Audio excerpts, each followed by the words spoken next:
Hello friends, good morning my dims. একটা নতুন ব্লগে সবাইকে স্বাগত। আশা করি সবাই খুব খুব ভালো আছো, আমিও খুব ভালো আছি। তো আজকে যাব হচ্ছে হাবড়াতে, মানে অনেক দিন পর বাড়িতে যাচ্ছি। যাব করেও যাওয়া হয় না, আর একটু দরকারেও যাব।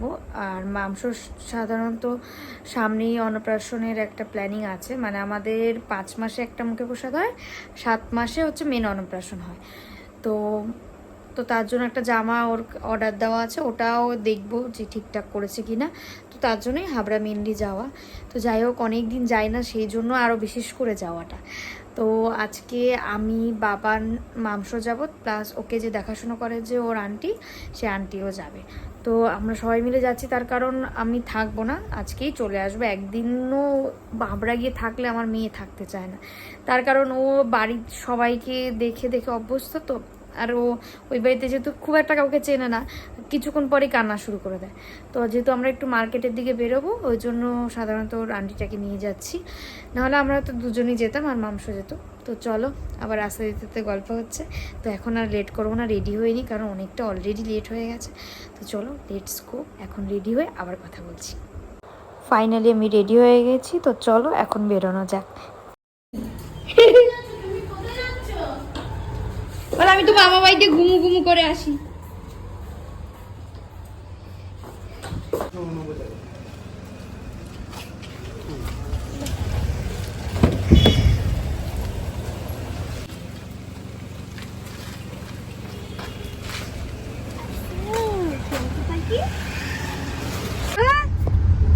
আমার মামা ভাই, ও বাবা বাড়ি দিকে ডাকাচ্ছে।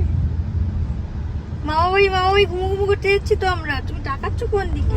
ওই দিকে দেখছে, বাইরে সিনারি দেখছি। তাও দেখো তুমি চুপচাপ করে। তো আমরা হাবড়াতে খুব তাড়াতাড়ি ঢুকে গেছিলাম, মাঝে যেহেতু আর দাঁড়াইনি চা খাওয়ার জন্য। তো ডাইরেক্ট হাবড়াতেই চলে এসেছি। আর মিষ্টি এই বাসা থেকে নিয়ে আসিনি, মা মনসা থেকে নেবো বলে আমরা এখানে দাঁড়িয়ে পড়েছিলাম। তো আইটেমগুলো জাস্ট তোমাদের সাথে শেয়ার করলাম। কোন মিষ্টি ছেড়ে কোন মিষ্টি নেব সেটাই আমরা ডিসাইড করতে পারছিলাম না, এত রকমের ভ্যারাইটি ছিল ওখানে। ওনার সাথে যা মিষ্টির কালেকশন দেখলাম না, মনে হচ্ছে সব কটা আইটেম একটা করে তুলে নিয়ে যাই। যেমন আকর্ষণীয় দেখতে, তেমনি টেস্ট। আমি একটা ট্রাই করলাম খাওয়ার জন্য, জাস্ট নিয়েছি।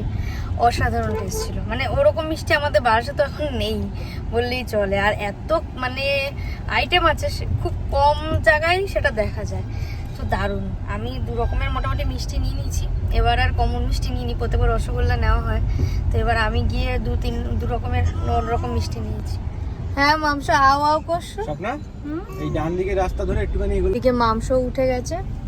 মামা, ওরে বাবা চোখ চুল যাচ্ছে। চলে এসছি মামা বাড়ির কাছাকাছি।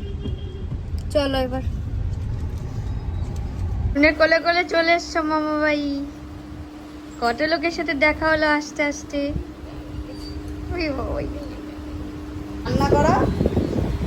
কালকে কত রাতে ঘুমিয়েছে জানো? তো আমরা বাজার দিয়ে ঘুরে এসে প্রচণ্ড খিদে পেয়ে গেছিলো, তো আমরা খেতে বসে পড়েছিলাম। মা করেছিল পোলাও, মাংস, চিকেন পকোড়া, মাছ, চাটনি, পাঁপড়, মিষ্টি এক্সেট্রা। আর এখানে দিদিটা জামা নিয়েছিল, জামাটা তখনও কমপ্লিট হয়নি, জাস্ট ওপরের পাট আর নিচের পাটটা দেখাচ্ছিল। আর খাটের অবস্থা দেখো, সারা খাট পুরো পেছানো। তো আমরা বেশি লেটও করবো না, যেহেতু চিয়া পিপি বাড়িতে যাবে। তো আমরা বেশি লেট করিনি, আমরা মোটামুটি 7টার মধ্যে বেরিয়ে গেছিলাম। পাপার কোলে করে বাড়ি যাচ্ছে। তো গাড়িতে ওঠার সময় আমার পাশের বাড়ি মামিদের সাথে দেখা হয়ে গেছিলো, তো সবার সাথে কথা বলছিল। আর মাংসকেও যেহেতু সামনাসামনি দেখেনি, তো এই ফার্স্ট টাইম দেখলো। তো সবার সাথে গল্প করে আমরা বেরিয়ে পড়লাম বারাসাতের জন্য। খেতে ভালোবাসে জানা কথায়, যেটা দত্তপুকুরের চায়ের দোকানে গেছে আমার বর, আমার জন্য নিয়ে সেই কাপে চা, পুরো 1 কাপ চা। বাপরে, এই যে মাম্মা, ও মাম্মা, এই যে কত কান্না লেগে গেছে। এই স্বপ্নাদি চা খেতে গিয়ে একটু লেট হয়ে গেল। তো যাই হোক, আমরা বাড়ির উদ্দেশ্যে রওনা দিয়ে দিয়েছি। আর বেশি দূরও না, দত্তপুকুর থেকে বারাসাত একটুখানি রাস্তা। আর রাস্তাটা সত্যি অনেক খালি ছিল, যাওয়ার সময় যেরকম ফাঁকা পেয়েছি, আসার সময় তেমনি ফাঁকা ছিল। এসে আর ভিডিও করা হয়নি, কারণ সব কিছু রেডি করছিলাম, মানে ওর খাবার দাবার, তারপর বাড়িতে সবার সাথে গল্প করছিলাম। তো যাই হোক, এখন চলেছি ঘুমাতে। তো মাংস এখন বায়না শুরু করে দিয়েছে মুখে হাত দেওয়ার। তো ওকে আমি একটা ছোট্ট পানিশমেন্ট দিয়েছি, তো তোমাদের সাথে সেটা আমি শেয়ার করছি। দেখো, এভাবে শুয়ে থাকো, হাসি পেলেও আমি খুলে দেবো না তোমায়। হ্যাঁ, শুয়ে থাকো, এটা তোমার পানিশমেন্ট। এতবার মুখে হাত দিচ্ছ, এটা তোমার পানিশমেন্ট। বললেও আমি খুলবো না তোমায়। হ্যাঁ, শুয়ে থাকো, এভাবেই শুয়ে থাকো। না, আমি খুলে দেব না, কাউকে নালিশ করলেও আমি খুলে দেবো না। হ্যাঁ, দেবো না তো বলেছি খুলে। চেষ্টা করো তুমি, হচ্ছে না? করো করো, চেষ্টা করো।